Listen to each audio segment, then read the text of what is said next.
এটা বন্ধ করো। আমরা যখন প্রেম করতাম 25 সালে, হ্যাঁ, প্রেমিক জীবনটা, প্রেমিক লাইফে আমরা এখানে এসে কত প্রেম করছি। মানে আমরা এখানে এসে, আমার তো কলেজ টাইম ছিল জহরাজান পর্যন্ত, মানে 1টা-1.5টা। এরপরে তোমার বাসায় চলে যেতে হবে, বাসা থেকে ফোন দিত। এখানে কলেজে না যেয়ে কলেজ ফাঁকি দিয়ে যে প্রেম করতাম। আর এখন আলহামদুলিল্লাহ আমরা দুইজন এক। আমরা কয়দিন পর 3 জন ইনশাআল্লাহ। কয়দিন পরে আমরা 3 জন ইনশাআল্লাহ এখানে আসবো আবার, যদি আল্লাহ হায়াতে বাঁচায় রাখে। তবে জীবনের মোমেন্ট অনেক স্মৃতিময়, এটা সারা জীবন মনে থাকবে। আমি জীবনে মানে প্রত্যেক দিন চলে আসতাম ভাই, ঢাকা থেকে 200 কিলো বাইক চালায়। দেখা গেছে আজকে যেতাম, কালকে সকালে আবার চলে আসতাম, মানে বিকেলবেলা গেছি। ও কলেজ যাবে বা ফ্রি টাইম বের করতে পারতেছে যে কালকে আসতে পারবা, ও কে আবার মানা না শুনে। আমার জন্য একটা প্রেমিক জীবনের একটা ভাষা ছিল, কি জানি এটা, মুন্সি হোটেল।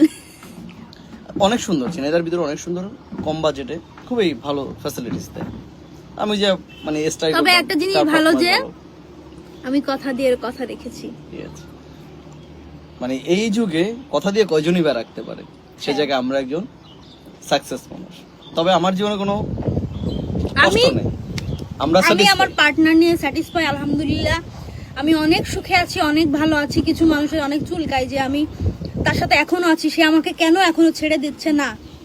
আমার কথা যে ফার্স্ট অফ অল হচ্ছে আরেকটা জিনিস হচ্ছে, আমরা পার্সোনাল লাইফে এমনি ভয়েস ভিডিও বানাই, ভালো লাগে। এটা নিয়ে কেউ পার্সোনাল লাইফ টানবেন না। আমরা পার্সোনাল লাইফে আল্লাহর রহমতে এতটা ভালো আছি, মানুষের ভালোবাসা, আল্লাহর রহমত, অনেক ভালো আছি আমরা, অনেক সুখে আছি। অনেকে আবার কমেন্ট করেন যে মানে জিনিসটা হচ্ছে কি, এখন তো ও অসুস্থ, আমার তো কাজের জন্য আমার এক এক জায়গায় যাইতে হয়, জিনাইদে আমি কম আসতে পারি, কম আসি বলতে আমি তাও ভালো সময় ওর সাথে থাকার ট্রাই করি। তারপরে মনে করি যে কাজের জন্য কাজ তো করতেই হবে, জীবন চালাইতে হলে। তো সেক্ষেত্রে আমি দূরে থাকলে একটা ভয়েস ভিডিও দিয়ে দেওয়া আছে, আমার মনে পড়লে আমি দেই। আর এই ভয়েস ভিডিও দেই, আর মানুষ কমেন্ট করে যে শুরু শেষ হয়ে গেল এইটা।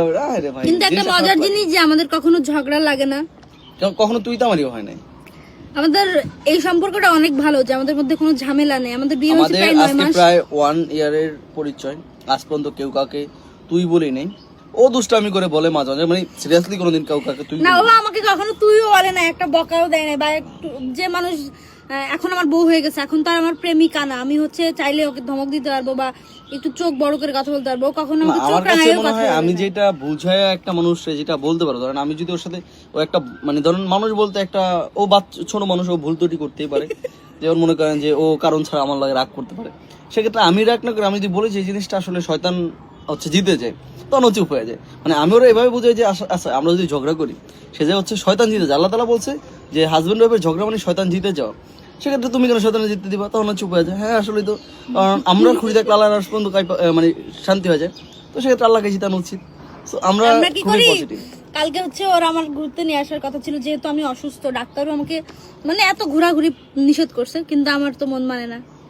যে তোরা গাড়ি নিয়ে আইছে, বাইক নিয়ে আইছে, আরো নতুন বাইক, আমার ঘুরতে নিয়ে যায়নি সেভাবে। পরে আমি কালকে সেই রাগ করছি, আমার জন্য আইসক্রিম নিয়ে আসছে, তবুও কোনো রাগ ভাঙে না যে না আমাকে ঘুরতে নিয়ে যাইতেই হবে। কালকে প্রমিস করছি যাও তোমার বাইকে আমি আর উঠবই না, কিন্তু আজকে সকালে আমার আবার ঘুরতে নিয়ে আসছে। যাই হোক, আপনারা আমাদের জন্য দোয়া করবেন, আমরা যেন সারা জীবন ভালো থাকতে পারি। আসলে আমাদের ভালো চায় আমাদের যত ফ্যান ফলোয়ার আছে, বা ফ্যান ফলোয়ার বাদে আমাদের যারা ভালোবাসে, আমার দেখা মতে 99% মানুষে আমাদেরকে ভালোবাসে, 99%। সবচেয়ে বড় কথা আমরা অনেক ভালো আছি। তবে 2-1 মানুষ আছে যারা জন্মগত অশিক্ষিত, বা হয়তো বা আমাদের কিছু ভালো লাগে না তাদেরকে, ওটা আলাদা হিসাব। তো এর বাইরে আমি দিন আজ পর্যন্ত আমাদের কোনো হেটার্স আছে ট্রুলি, মানে আমি আজ পর্যন্ত আমাদের মানে কোনো দিনে যে কেউ আমাদের নিয়ে একটা খারাপ কথা বলছে, বা আমরা ওইভাবে আসলে, আর মানুষ বলে যে আগে ট্রাই করতে, এই ছেলেটা এত সুন্দর একটা মেয়ে বিয়ে করলো, মেয়েরা চেহারা কেমন হয়ে গেছে, এই হয়ে গেছে। আমার হাজবেন্ডের এই নিয়ে কোনো মাথা ব্যথা নাই, আমার কাছে কোনো অবজেকশন। সে আমাকে নিয়ে স্যাটিসফাই, আমার কোনো পরিবর্তনে তার অখুশি না, সে আমাকে নিয়ে খুশি আছে। পরিবর্তনের কি আছে, আমি যাকে ভালোবাসি। আচ্ছা আজকে যদি আমার চেহারা দিয়ে নিকৃষ্ট হয়ে যায়, সে তো মাশাআল্লাহ কত সুন্দর, তাহলে সমস্যা সে আমার ছেড়ে যাবে? এরকম মেন্টালিটি চেঞ্জ করেন। মানে পাশে থাকার জন্য একটা মানুষ দরকার, সৌন্দর্যের দরকার নেই। আচ্ছা যাই হোক, মেন কথা আমরা ভালো আছি। আচ্ছা আমরা আজকে রাত্রে লাইভে আসবো, সবাই আসবেন। আমরা হচ্ছে আমাদের লাভ স্টোরি নিয়ে কথা বলবো, যে কিভাবে কি করলাম না করলাম। আজকে আমরা লাইভ স্টোরি কিভাবে লাইভে লাভ স্টোরি বলবো।